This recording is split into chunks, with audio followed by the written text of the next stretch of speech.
Welcome to the deep dive. So this session is specifically for you.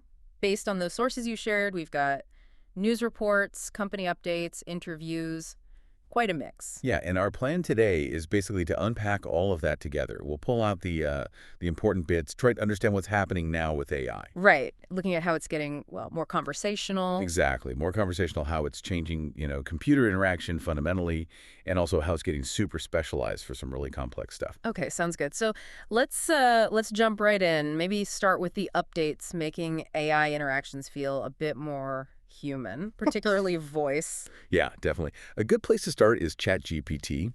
They've rolled out some significant updates to their advanced voice mode. This is for the paid users. Okay, I saw something about that. The focus is on making it sound less, well, robotic, more natural. That's the core idea. They're really pushing on intonation and just the overall naturalness. You know how early voice AI could sound a bit stiff? Oh, yeah. Awkward pauses, monotone sometimes. Right. So these updates aim for a much more realistic cadence. Think subtle pauses, emphasis where you'd expect it from a person. It just flows better. And I think the sources mentioned something about expressiveness, too, like conveying emotions a bit better, empathy, maybe even sarcasm. Yes, exactly. They're working on capturing more nuance there, so it feels less like you're just talking at a machine, more interactive. Okay, now this language translation feature sounds like a big deal. How does that actually work? It's designed to be pretty seamless. Basically, you just ask the voice feature to start translating between two languages, and then it just stays in that mode. It translates what you say into the target language, listens for the reply, translates that back to you, all in real time. Wow. Okay. So picture this. I'm trying to get directions in Rome, say. Yep. Or chatting with a colleague in Tokyo who doesn't speak much English. Or ordering dinner in Brazil, yeah. The AI just handles it, back and forth, translating everything. That's the goal. It's meant to be this sort of effortless, real-time interpreter right in your pocket or, wherever you're using it. That could genuinely change how people travel or collaborate internationally. Absolutely. It builds on earlier improvements, too, like trying to interrupt less, getting accents better. Yeah. And it's available globally for those paid users. Okay, that utility sounds fantastic. But the sources were also pretty upfront about limitations, right? It's not perfect yet. No, definitely not perfect. They mentioned, for instance, occasional minor glitches in audio quality during their tests. Glitches like what? Like the tone or pitch might vary unexpectedly. It's not always consistent. And apparently, it can be more noticeable with certain voice options you pick. Okay, so sometimes it might just sound a bit off. And what about these rare hallucinations? That term sounds a little dramatic. It does, yeah. But they reported observing rarely the model producing sounds it wasn't supposed to. Like what kind of sounds? Things like snippets that sound like ads or just gibberish, maybe even bits of background music showing up out of nowhere. Okay. They did say they're actively investigating why that happens and how to fix it. Right. So a big leap in usability and naturalness, but still some kinks to work out. Okay, let's pivot slightly. We're talking about making AI feel more human. What about making AI represent actual humans?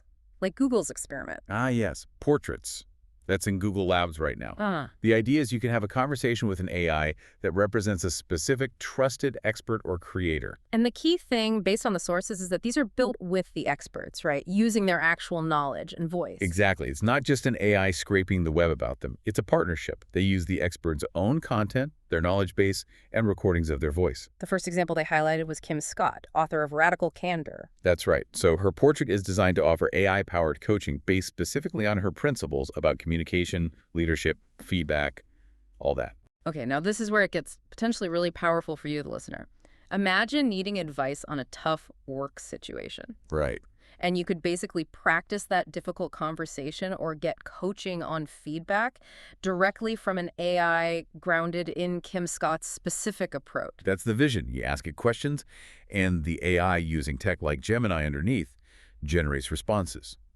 But crucially, it's drawing directly from her validated content and speaking in her voice, represented by an illustrated avatar. So the guardrails are the expert's own material, keeps it focused. That's the intention, yeah, to keep it authentic to their work. And it's still early days for this. Very much an experiment. It's available in the U.S. for users 18+, and they're really looking for feedback to see where it goes. They even mention others could potentially partner to create their own portraits. Interesting. Okay, so we've seen AI voice getting smoother, AI personas offering expert access. Now let's zoom out. How is AI changing just the basic way we interact with computers? This brings us to Jensen Huang at London Tech Week. Yeah, Nvidia's CEO, he made a really bold statement, calling AI the great equalizer. The great equalizer, how so? Because in his view, it lets anyone program a computer using just, well, human language, everyday language. That's a pretty radical idea compared to, the history of computing, learning C++, May, Python, understanding architecture. It's always been pretty technical. Exactly. He contrasted it directly with that past difficulty. Yeah. He said, and I'm paraphrasing slightly, there's a new programming language. It's called human. Human as the programming language. What does that actually look like day to day, based on the sources? It means using these conversational AI models we've been discussing, ChatGPT, Gemini, Copilot, others. You just talk to the computer or type using natural language. You state your goal, ask your question. So instead of writing code, I just say, hey, computer, write a program to sort these files, or generate an image of a cat riding a unicorn, or write a poem. Precisely. He actually used that poem example, asking the AI conversationally to write a poem about his keynote speech. You are an incredible poet. Please write a poem about today's keynote. And it's not just a one-shot thing. You can refine it. Yes, that's crucial to his programming analogy. If the AI's first try isn't quite right, you give feedback. Again, in plain language, make it funnier, or I think you could do better. And the AI tries again. Right. Huang said it will go off and think about it, then revise based on your conversational input. It's like iterative development, but the language is human. And this isn't just a prediction. Companies are actually using this approach now. Oh, yeah. The sources mention companies like Shopify, Duolingo, Fiverr, encouraging employees to use AI this way to boost productivity. And the user numbers for things like ChatGPT show massive adoption already, plus businesses paying for these tools. It really does lower the barrier. You don't need to be a coder to get the computer to do complex things for you. That was Huang's main message. He urged everyone, including you, to start engaging with computers this way. He pointed out how kids just get it naturally. He thinks it's going to be totally transformative. Okay, fascinating shift in perspective. So we've gone from conversational fluency to expert personas to this idea of human as code. Let's switch gears again into something much more specialized. AI in scientific reasoning. Chemistry, specifically. Right. This comes from a company called Future House. They're focused on automating scientific discovery. And their work really highlights that while general AI is great, pushing frontiers in science often needs models built for that specific domain. And they've built one called Ether. Correct. Ether Zero. It's described as a 24B open weights reasoning model. Okay, break that down slightly. 24B open weights. Sure. 24B refers to its size, 24 billion parameters. It's big, but not as massive as some frontier models like GPT-4. Open weights means they've publicly released the model's learned parameters so researchers can study it, build on it, test it. And its specialty is chemistry. Yes, trained specifically on chemistry tasks. And its real standout skill, according to the sources, is designing molecules, drug-like molecules. Exactly that. Designing potentially useful molecules. So how does it work? I ask it a question in English, it thinks, and spits out a molecule. Pretty much. Natural language, it does its internal reasoning, also represented somewhat like language, and the output is a molecular structure. Okay, the sources mentioned a really interesting training method. Reinforcement learning from the physical world. That sounds different from typical LLM training. It's quite different, yeah. Normally, language models learn by predicting the next word or mimicking human writing. Here, the model generates internal steps, sort of like a chain of thought. And this is the key, it doesn't learn by copying human reasoning examples. Instead, it learns based purely on whether the final molecule it designs is correct or good according to chemical rules or desired properties. So it's like, you give it the goal, design a valid molecule with these features, and it figures out its own internal process to get there. And if the molecule is good, whatever weird internal steps it took get reinforced. That's a great way to put it. The physical world bit means the reward signal comes from checking against real-world chemical knowledge. Does this molecule obey the laws of chemistry? Does it have the properties we asked for? And the sources said this makes its internal thinking kind of strange. Yeah, because it's optimizing purely for the outcome, those internal reasoning tokens can drift over time. They might mix languages, invent words, make logical jumps that seem odd to a human chemist. It's not constrained by needing to mimic how we explain chemistry. How does this compare to what the big general AI models can do in chemistry? That's a crucial point from the study. They compared Ether Zero to very large models like O3 and Opus 4.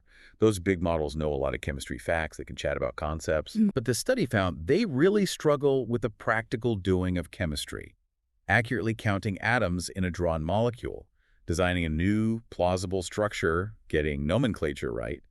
They lack the specific operational skill. So the specialized training, even on a moderately sized model like Ether, unlocks a capability that the giant generalists just don't have for this specific complex task.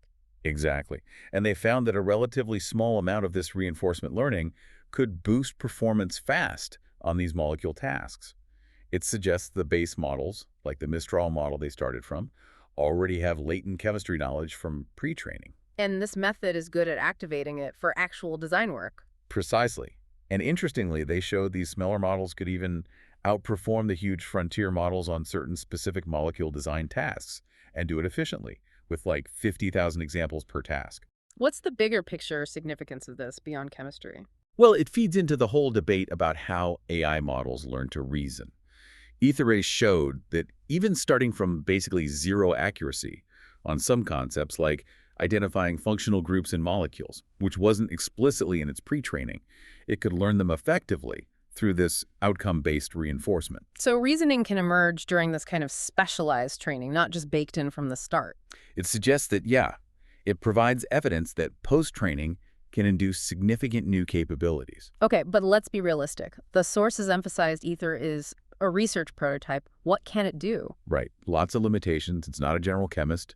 It's bad at recalling basic facts like common compound names or specific reaction details sometimes. It doesn't understand 3D molecular shapes, which is huge in real chemistry. Okay. It also doesn't do well on broad chemistry benchmark tests like ChemBench. And it's not conversational like ChatGPT is. You can't really chat with it. So you can't ask it to explain reaction mechanisms. Probably not. Well, But you can ask it to design a molecule that fits certain criteria. that's the trade-off. It is really good at that specific design task. That's its core strength. And back to its internal process being alien, what do the chemists observing it think? As it gets trained longer this way, its internal steps become less and less like human chemical logic. It mixes languages, invents terms, skips steps a human would write out, sometimes just seems to babble internally before outputting the right molecule. So it finds its own path, which might be deficient but isn't human-like. Exactly. And reactions were mixed. Some chemists found it fascinating. Maybe it's finding shortcuts or connections humans miss. Others found it kind of unsettling, hard to interpret or trust because it doesn't show its work in a familiar way. But again, it works for the task. Did the sources mention safety? Designing molecules sounds like it could have risks. They did address that. Molecular design has dual-use potential. For the open weights release, they added steps to make it refuse requests for known dangerous or controlled compounds. They also noted it lacks the tacit knowledge, the practical lab skills needed to actually synthesize anything, which adds a safety layer. And it's available for others to use or study. Yes, both as a tool via FutureHouse and the open weights are downloadable for researchers. So what's the end game here? What's the vision for Ethereum? They see it as a stepping stone towards maybe an AI scientist, an agent that could help make discoveries humans might not. They're integrating Ether into a broader chemistry agent called Phoenix. And maybe apply this training method elsewhere. That's the hope, that this reinforcement learning from the physical world approach could work in materials, science, biology, other complex scientific domains. Okay, wow. We've really covered a lot. Tracing AI from sounding more natural in conversation and translating languages on the fly. To becoming this accessible way for anyone to program using just human language. All the way to these highly specialized models like Ethereal that reason about chemistry and design molecules, even if their internal thought process seems alien. Yeah, pulling it all together from the sources, you see this dual trend. AI becoming way more intuitive and accessible for you, the user, on the one hand, Right. while simultaneously enabling these incredibly specialized, powerful capabilities in really complex areas like science. It's quite the spectrum, from just having a smoother chat with your voice assistant, to getting personalized coaching, to telling a computer to write code for you, to having an AI design potential new medicines using its own strange logic.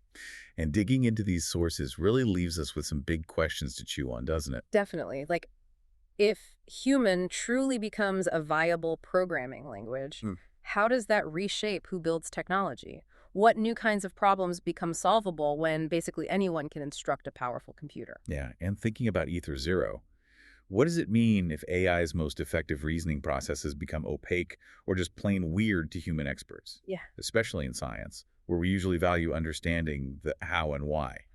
That's a deep one. And finally, just bringing it all together, these more natural, more personalized, more specialized AIs. How might they fundamentally change how you learn new things, how you approach your work, or maybe even how you think about solving problems day to day? Lots to consider there.